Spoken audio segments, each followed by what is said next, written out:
What's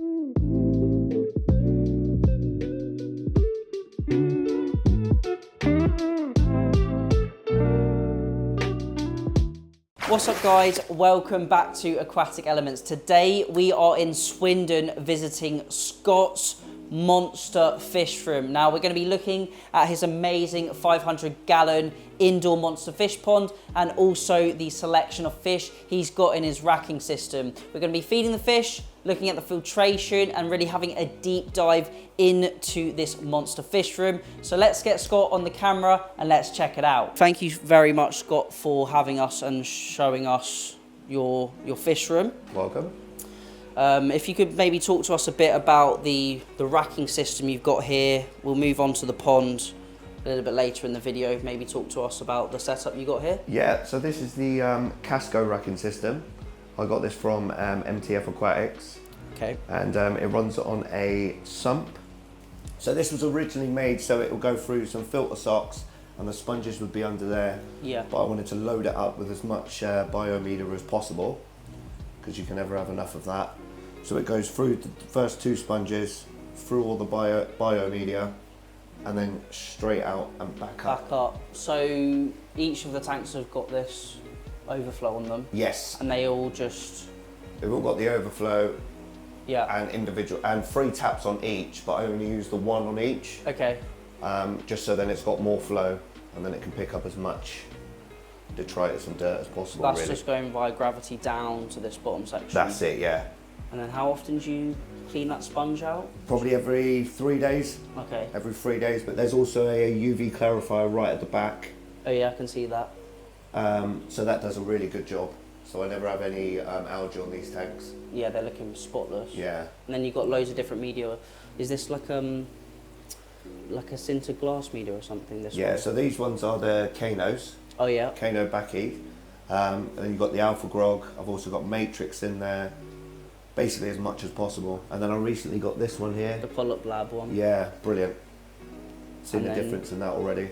Bit of filter floss on the pumps? Bit of just to filter trap floss. anything else? Yeah, just to give it that extra clarity. And then I think you've got a TMC pump back there. Yes. Yeah, TMC 6000. Yeah. And is this auto top up? Yeah, or? that's the auto top up.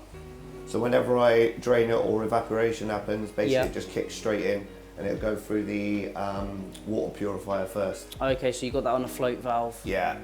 And then this is the water purifier system from Finer Filters.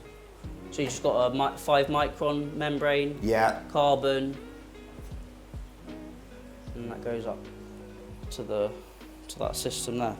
Awesome. Shall we start at the top, maybe talk about what species you got in the tanks? Yeah, so on the left we've got the Fly River turtle. Doesn't like to move much, sleeps for most of the day. Yeah. But yeah, so he's getting used to it, but he's a new addition to the room. Then over here we've got the Platinum Baisha. Yeah, he's wicked. Is that a Senegal. Senegal? That's it, yeah, Senegal. And then we've got the Datnoid there that likes to hide whenever the light's on, but we can't see him. No, and he's not that stable at the moment, is he? No. Unlike the one in the main tank, but Yeah. we'll get onto him. Yeah. And then moving down, we've got a couple of really cool rays in here. Yeah, so that one there, that is a albino black diamond. Yeah. Had her probably about 8 months, Yeah. I think. But she's doing really well. She's always hungry. Feed her a couple of times a day just to get the size on Yeah. quicker. She's lovely if she ever goes down. Yeah, we'll probably come back to her when she's back on the bottom. And then this one is a black diamond cross super white. Okay, yeah, it's And got it- really nice spotting. Yeah, and it lost its tail. Did it lose it when you had it, or? Yeah, yeah, Oh, no. Mabu took it. Oh. So I won't be experimenting with that again. Okay. But it don't seem to affect her, to be honest with you. Yeah. Yeah, she's full of life. And again, she doesn't stop eating either. Yeah, stunning. And I can see you've got these Kongs in there. Yeah, I put them in there. I've seen it on someone else. Yeah. Someone else had them, and I put it in. And they do play with them. And now and again, I'll take them out, fill them with food, Yeah. and it just gives them something to do, I think. Oh, there she's come down. She's absolutely stunning. Be great to see her when she's a bit bigger as well. Yeah, I can't wait. And then eventually breed her as well. And speaking of food, shall we feed Yes. these guys? Yeah. So what do you generally feed your rays, or is it any different to your younger rays than your adult rays? Generally the got same in there? things, just chopped up. So with the pond, I just chuck everything in whole. Yeah. And then with the smaller ones, I just kind of break it up. So mainly mussels and prawns? Mussels and prawns, yeah. They do like the old mussels though, but it does affect the water. Yeah, I found that too. They Yeah. just break up a Yeah, bit more oily. very oily. But I do prefer to feed prawns. I do white bait every now and again, Yeah. and they do like that, especially the fly river turtle. Yeah. But it's really hard to source around here, really, unless you go to Yeah. like Morrison's and places like that. But they will not stop eating. Yeah, that albino black diamond's absolutely beautiful. Constant. I reckon I could feed them consistently, and they'll just Keep going. keep going. Especially the BD. Yeah. And would you, if you use the Kong, would you put any frozen food in that, or is that Yeah. more pellets, or would you not feed No, pellets? frozen food as well. Frozen. I don't really feed pellets. Okay. I used to, Yeah. but you would have some fish that would go for it, some fish that wouldn't. Yeah. So I wanted to go for something that everyone would go for. Yeah. Less faffing then. And what sort of maintenance do you do on this system? I know you got that water change system on the sump down there. Yeah, so what I'll do is once a week, if not twice a week, Yeah. I'll empty probably 50%, 40–50%, turn everything off, empty it all, going straight into the drain, Yeah. and then basically it just tops itself up. And then obviously I'll do the cleaning of the glass, the backgrounds, and the sponges. It's quite simple, to be honest, on Yeah, this. nice simple system. Yeah, And then moving down to the last tank on the rack. What have we got in here? so we've got 2 baby Florida gars. So they're just waiting to be grown out, so that basically all of them are, so they can go into the pond. So it's like a grout system. Yeah, basically. And then for any new pups. Yeah, they're stunning. I really like the Florida gars. And they've grown really quickly recently. And these ones are from MTF Aquatics as MTF well? Aquatics, yeah, that's right, yeah. Yeah, you can source anything, to be honest with you. Yeah. Yeah. Yeah, they're lovely. And what are these rays that you got So down the here? rays are BD cross albino pearl, Yeah. and they were actually bred here, and they're about 6 weeks old. Yeah, they're really active. Really active. They constantly eat as well. Should we give these guys some food Yeah. as well? So the gar are probably, oh, you can see they know it's feeding Yeah. time straight up. So the gar are probably 8 to 10, 8, maybe this one's about 8 inch. And that Yeah. one's- That's about 10. 10. But normally, Oh, wicked. you just got to watch your fingers. At this age, it don't really hurt. It feels more like Yeah. sandpaper. Yeah. But when they get bigger, I wouldn't want to be bit by one. Wow, he's eating that big bit of prawn as well. Wow. And so how often are you feeding your pups generally? Two times a day, so once in the morning and once at night. Okay. Yeah, I'll feed the big tank probably once every 2 days. Yeah. But these guys, just to get them growing, and just for the nutrition, just keep feeding them. 'Cause obviously they burn off a lot of calories, didn't they? Yeah. Their metabolism is really Really fast. yeah. Yeah, he's really chunky, that Florida. Right, it's cool Yeah. seeing them eat. Yeah, you wouldn't think they'd be able to eat that, Yeah. but they'll get it down. They're such a like prehistoric looking fish. Yeah. And these guys just get the same prawns and mussels? Prawns, mussels, yeah, occasional white bait. I've been doing that for quite some time now. Never had an issue with it. Yeah. I'll be honest, it's probably I think this is the second time they've had prawns, the pups. Yeah. So, They're doing a good job on that. yeah. Keeps them occupied as well. I can see in all of the tanks as well, you've just got air stones. I assume Yeah. That's just increased oxygen. That's it, yeah. Just the oxygen in there. Makes it look a bit unsightly, I think. Just with obviously the tubing. Yeah. But if it's better for them, then I'll do that. Does the as long as job. they need it, yeah. Oh, lovely.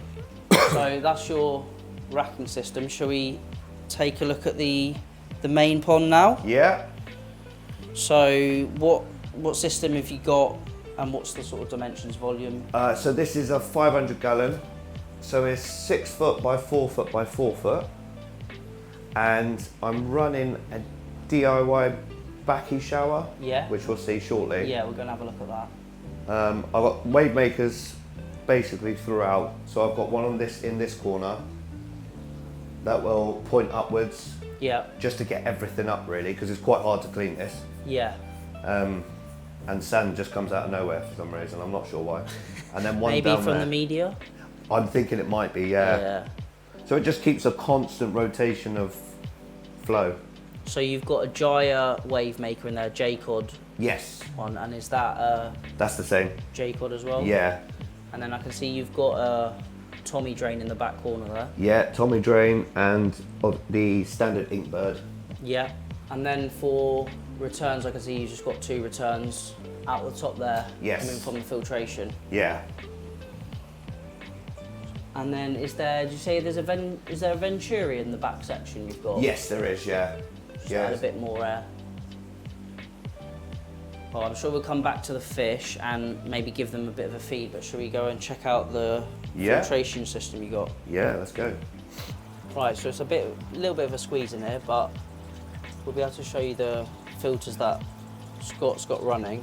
If you could maybe take us through where the water comes in from the pond. Yeah, so the water comes in from this side, runs straight down there, goes into the pump down there, up through the UV, and then I use the Tempest as a pre-filter. Yeah. So what UV is this? Is it all pond solution? All pond solutions, yeah. Probably, what's the wattage on it? 36 watt. Yeah. So that comes up from the pump, and then you got that into the Tempest. Yes, yeah. And you can bypass that if you need it. Yeah, because I've had a few issues with the Tempest, so Yeah. that's there as a fail-safe.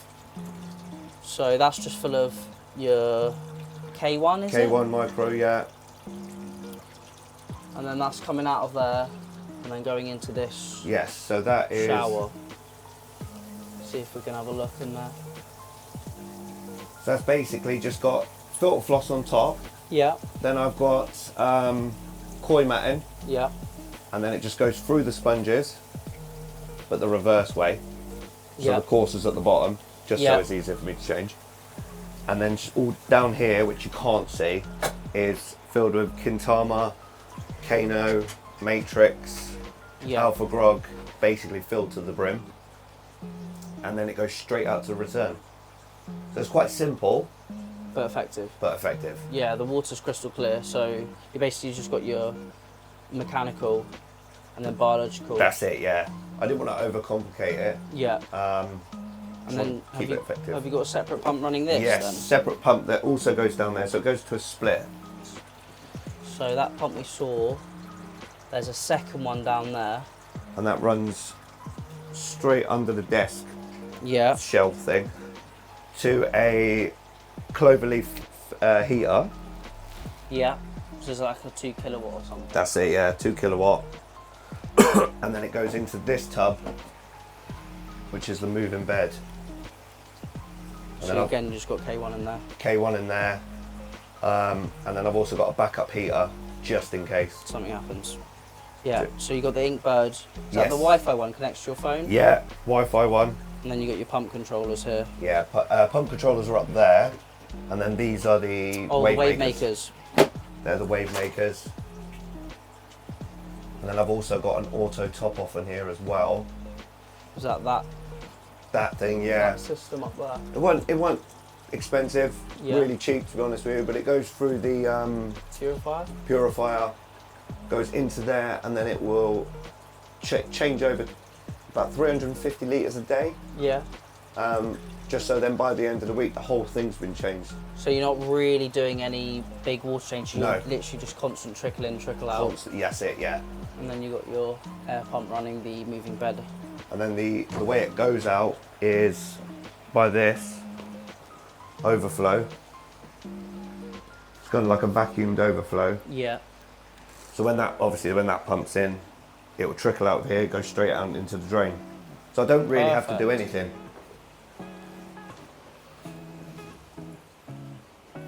I could just enjoy the fish. Yes, I do. And the water is crystal clear. So could you maybe talk to us about what species you've got in there? Yeah, of course, yeah. So I got obviously the Dapnoid. Yeah, he's stunning. Dapnoides microlepis. Really, really nice, clean 4-bar.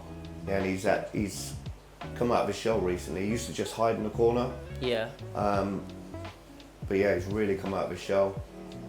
And then down there underneath is an Austrian black diamond. Cool. That's female. She's got some size to her as well. Yeah. Then we've got the Diplogramma snakehead. Yeah, he's cool. Straight out at night, he seems to go a really vibrant blue, but also like a tingy yellow. Yeah. Which really pops. You can see the BD a little bit better now. There's the That's the only problem with the easy ponds. Yeah, you got a bit of a drop. Yeah, because of the drop, they can hide. And then that one over there, the ray, that's a snow white albino pearl.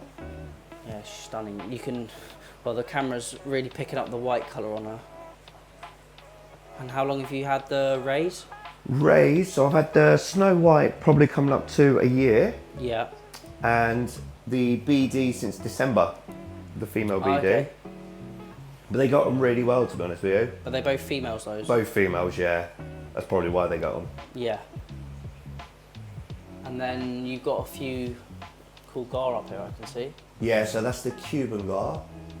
It's got to be, what, 20 inch? 20 inches, yeah. Yeah, he's wicked. And then you got the Florida at the back? Florida at the back, yeah. He's probably 12. Yeah. Yeah, 13 maybe. Should we give these guys some food as well? Yes. It's going to be cool to see the gar feed. So you got a polycarbonate lid, is that just to stop jumping, keep heating, evaporation? Yeah, mainly to stop the jumping. Yeah. Because eventually I plan to get a arowana in here and notorious jumpers. Yeah. So there's that gar. Oh, swam away. Missed it.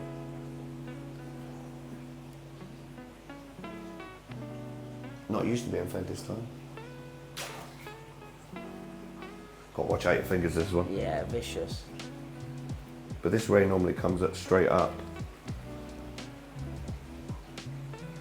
Oh, that's awesome. She'll keep doing that as well. She won't stop. That Dapnoid's colour's really popping now. He's Yeah. the food's going in.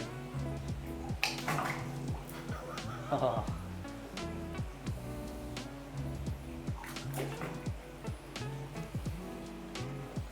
So how often do you feed these guys? Like once a day or? Nah, every 2 days. Every 2 days? Every 2 days, yeah. I find that if I was feeding it every day, there was a lot more maintenance. Yeah. They weren't as responsive like this. The rays will be. I mean, they are predatory fish as well, so they're not, if they're in nature, they're not going to be eating every day. Every day, yeah. And it also keeps the cost on food down. Yes, true. I don't know if it's just me, but I feel like that snakehead's coloured up as well since... He's got a bit of a gash out of him today as well. Oh, you can see the belly spots on that black diamond. Yeah. That's lovely. She's only recently started to come up the glass because she sees the other one doing it and getting food from me. I'll get more food. Yeah, that's awesome. It's quite a nice height as well. So the pond's, is it sitting on the ground? So it's 4 foot off the ground. 4 foot off the ground, yeah. And it's quite deceiving when you look at it through the glass. Yeah. It doesn't look as deep as as far back. As far back. It's when you actually have the lid down and then you see it. Yeah. And you said you've got some, off camera, you said you got some plans for a bigger tank as well? Yeah, so soon I'll be having a 10-foot tank. Yeah. A 10 foot by just over 3 foot by 750. And then yeah, I can start getting more then. Because I kind of think less is more. Yeah.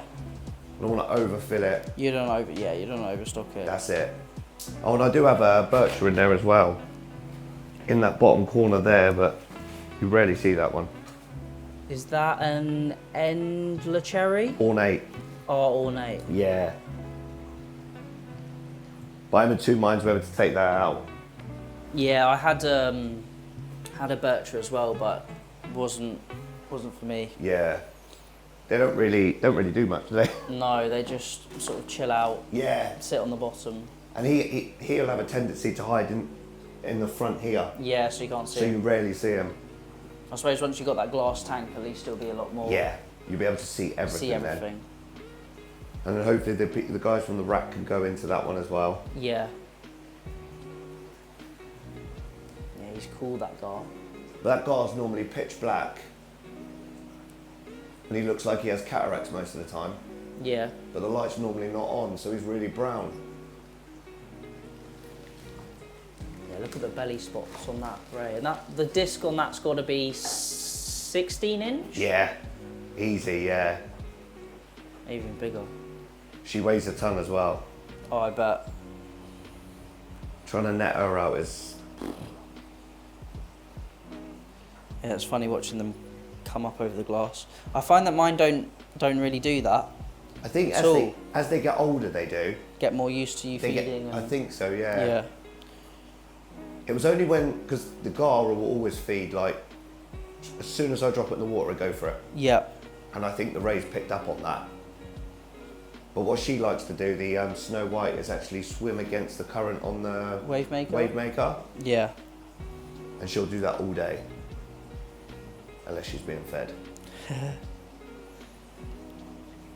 Oh, wicked. Well, thank you for showing us your setup. No problem. And it'd be nice to maybe come back once you got that bigger tank. Yeah, definitely. Got that all set up. But absolutely lovely setup. Really, really like the pond. Nice cladding on it and made it look really, really nice. Thank you. Appreciate that. And that's it for today's video here at Scott's. Big thank you to Scott for being on the video and talking us through his monster fish room. Some absolutely amazing fish, and it was really interesting to see another hobbyist setup and collection. Now that's it for today's video. If you do have any questions, leave them down below and I'll try my best to answer them. We've got loads more shop tours and aquarium hobbyist home visits to come as well, so make sure you hit that subscribe button. But thank you all for watching. Remember to keep those water changes up, and happy fish keeping.